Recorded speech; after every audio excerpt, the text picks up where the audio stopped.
Hello students, आज हम संयुक्त राष्ट्र संघ और उसके अंग के बारे में विचार करेंगे। संयुक्त राष्ट्र संघ के मुख्य तौर पर 6 अंग हैं: महासभा, सुरक्षा परिषद, सचिवालय, इकोसॉक, अंतर्राष्ट्रीय न्यायालय और न्यास परिषद। सबसे पहले हम महासभा के बारे में चर्चा करेंगे। महासभा यूएन का एक महत्वपूर्ण अंग है। सबसे महत्वपूर्ण जो इसका ऑर्गन है वो महासभा है, जिसे हम जनरल असेंबली भी कहते हैं। जैसे हमारे देश में संसद होती है जिसमें हर मुद्दे पर चर्चा और बहस की जाती है और फिर वो उसके लिए कानून बनाती है, उसी तरीके से महासभा को भी विश्व की लघु संसद कहा जाता है। ये विश्व में हर मुद्दे पर चर्चा और बहस का सबसे बड़ा मंच है। इसकी सदस्य संख्या, यूएन के जितने भी सदस्य होते हैं वो सब महासभा के भी सदस्य होते हैं। अतः क्योंकि आज यूएन के 193 मेंबर्स हैं, तो इसलिए महासभा के भी कितने सदस्य हुए? 193। लेकिन खास बात यह है कि सभी सदस्य देश अपने 5 प्रतिनिधि महासभा में भेज सकते हैं। ठीक है, यानी एक देश महासभा में अपने कम से कम 5 प्रतिनिधि भेज सकता है। 193 इसका सदस्य दक्षिणी सूडान बना, जो 2011 में इसका सदस्य बना। तो इस तरीके से आज 193 मेंबर्स हैं। महासभा की निर्णय प्रक्रिया बहुत ही आसान है। एक सदस्य एक वोट की व्यवस्था है, यानी बेशक एक सदस्य 5 प्रतिनिधि भेजता है, लेकिन फिर भी एक सदस्य देश केवल एक ही वोट दे सकता है। महत्वपूर्ण विषयों पर निर्णय महासभा के 2/3 बहुमत से तथा अन्य विषयों पर साधारण बहुमत से निर्णय लिए जाते हैं। महासभा का अधिवेशन साल में एक बार होता है, जो सितंबर के तीसरे मंगलवार को शुरू होता है और दिसंबर के मध्य तक चलता है। सुरक्षा परिषद की सिफारिश पर या यूएन के सदस्यों के बहुमत पर महासचिव चाहे तो आवश्यकता पड़ने पर इसका विशेष अधिवेशन भी बुला सकता है। यानी मान लो कि विश्व में कहीं कोई संकट की स्थिति आ गई है, इमरजेंसी आ गई है कि तुरंत निर्णय लेना जरूरी है, तो अगर उस समय महासभा का अधिवेशन नहीं भी चल रहा है तो भी सुरक्षा परिषद की सिफारिश या यूएन के सदस्यों के बहुमत पर महासचिव महासभा का विशेष अधिवेशन बुला सकता है।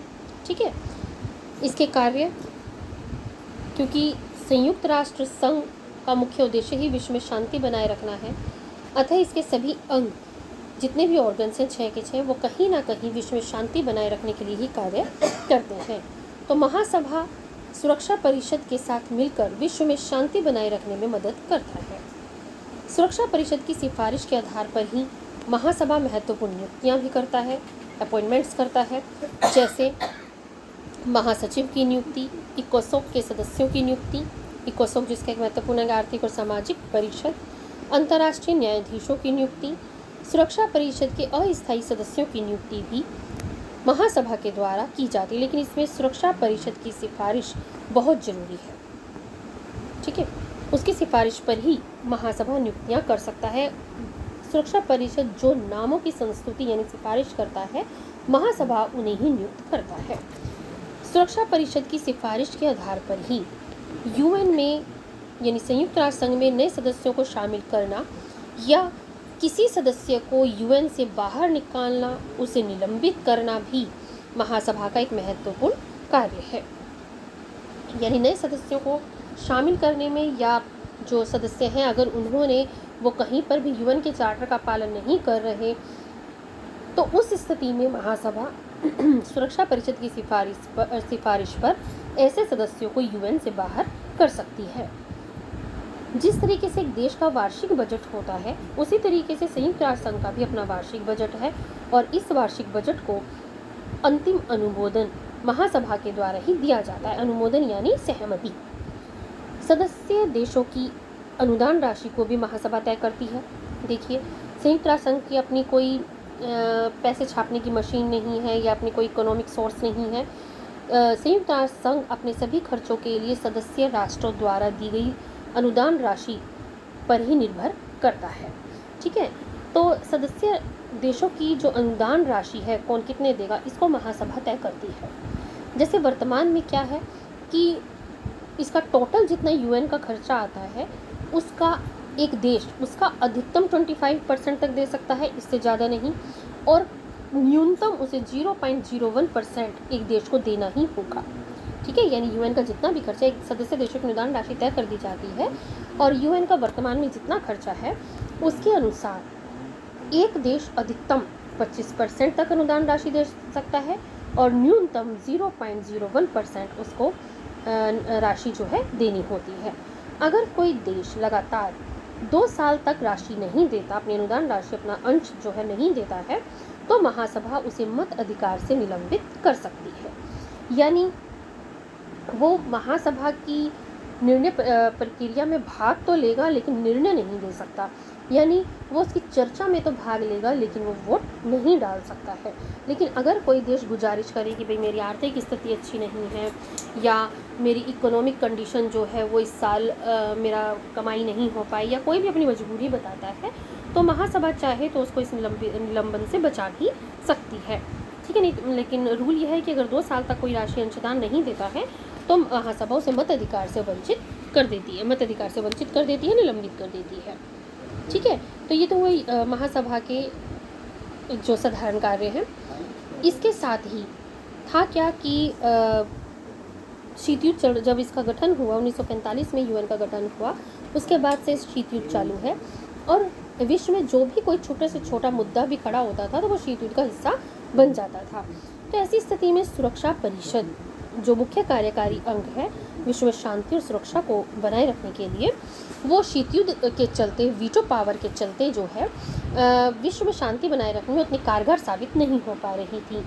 तो इस चीज़ को यूएन के सदस्य राष्ट्रों ने देखा और समझा और उन्होंने कहा कि इसके लिए एक अलग से कोई कार्यवाही, महासभा को एक पावर जो है वो दी जानी चाहिए। तो इसके लिए शांति के लिए एकता प्रस्ताव पास किया गया। शांति सुरक्षा की स्थापना में महासभा को प्रभावी बनाने के लिए, इफेक्टिव बनाने के लिए और सुरक्षा परिषद में वीटो पावर के कारण जो गतिरोध उत्पन्न हो जाते हैं उनको दूर करने के लिए 3 नवंबर 1950 को शांति के लिए एकता प्रस्ताव पास किया गया। इसके अनुसार सुरक्षा परिषद के किन्हीं भी 9 सदस्यों के प्रस्ताव, 15 में से 9 सदस्यों के प्रस्ताव पर या महासभा के बहुमत सदस्यों के समर्थन पर महासभा की 24 घंटे के अंदर आपातकालीन बैठक बुलाई जा सकती है ताकि उचित समय पर शीघ्र निर्णय लिया जा सके और विश्व में शांति की स्थापना की जा सके। ठीक है, तो शांति लिखता प्रस्ताव क्या कहता है कि अगर सुरक्षा परिषद में वीटो के कारण गतिरोध उत्पन्न हो रहा है तो ऐसे में महासभा को पावर दी जाए कि वह शांति स्थापना में अपना महत्वपूर्ण योगदान दे। और ऐसी सिचुएशन, अगर कोई ऐसी घटना घटित हो जाती है तो सुरक्षा परिषद के 9 सदस्यों के प्रस्ताव पर या महासभा के बहुमत सदस्यों के समर्थन पर महासभा की 24 घंटे के अंदर आपातकालीन बैठक बुलाई जा सकती है ताकि सही समय पर शीघ्र निर्णय हम ले सके और विश्व में तुरंत शांति की स्थापना हो सके। ठीक है, संयुक्त राष्ट्र महासभा की पहली चुनी गई महिला अध्यक्ष हैं विजयलक्ष्मी पंडित थी, जो हमारे देश यानी भारत की थी। तो ये था इसके महासभा के बारे में। इसके आगे हम सुरक्षा परिषद के बारे में विचार